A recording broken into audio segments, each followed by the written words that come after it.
Excusez-moi pour le petit problème technique.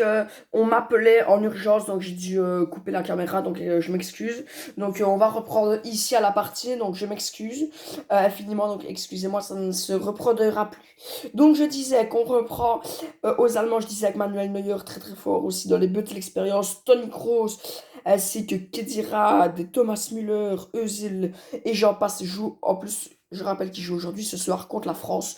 Une très très bonne équipe qui a peut-être, dirais-je, pas eu assez de chance.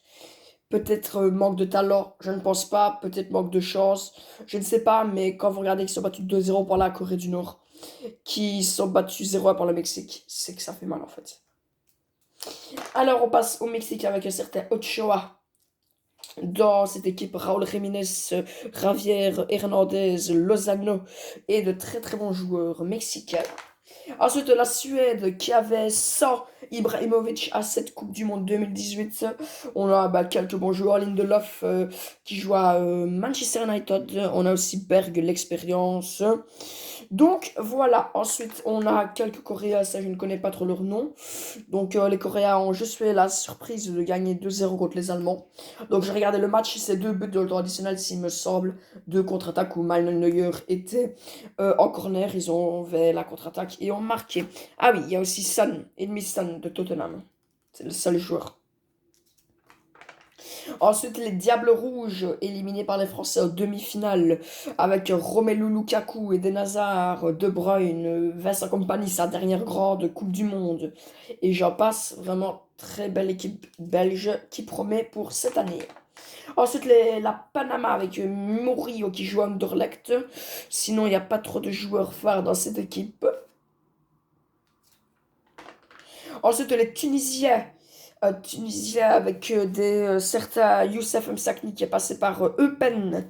Sinon, on a Kazri qui joue attendez, à Saint-Étienne, oui, si je ne m'abuse. Donc voilà, je ne les connais pas beaucoup, les joueurs tunisiens. Et puis on a les Anglais avec des très très grands joueurs comme Sterling, Keane, Rashford. L'attaque, ça fait baver cette attaque avec Mieter Henderson pour l'expérience, avec un certain Pickford dans les buts.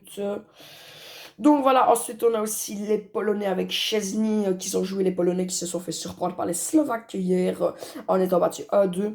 On a Szczesny, Kamil Glik en défense.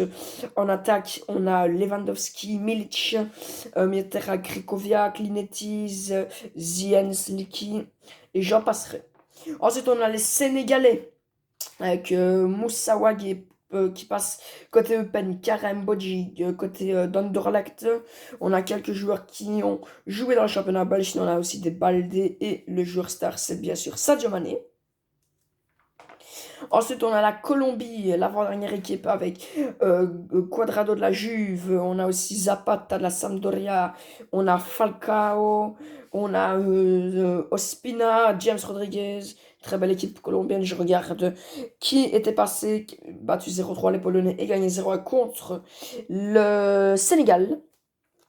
Et puis la dernière équipe, le Japon, s'est fait sortir par les Diables Rouges en huitième de finale avec quelques bons joueurs comme Hiroki Sakai, comme Kubo qui est passé par le championnat belgique, Honda qui jouait avant à l'AC Milan, Kagawa, Dortmund, Nagatomo à Marseille en ce moment. Donc voilà.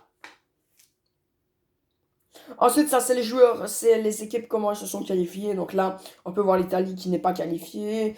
Là, on peut voir ici l'Ouzbékistan qui n'est pas qualifié non plus. La Grèce qui reste sur le carreau aussi. Donc, c'est tous les matchs qui se sont passés pour la qualification. Voilà. Et voilà, monsieur, dame, c'est la fin de cette vidéo pour la présentation du Russia 2018. J'espère que ça vous a plu. N'hésitez pas à mettre un gros pouce bleu ici en bas, les commentaires, liker, partager. J'espère au moins 20 likes. Sinon, je vous dis à la prochaine fois. Ciao, ciao.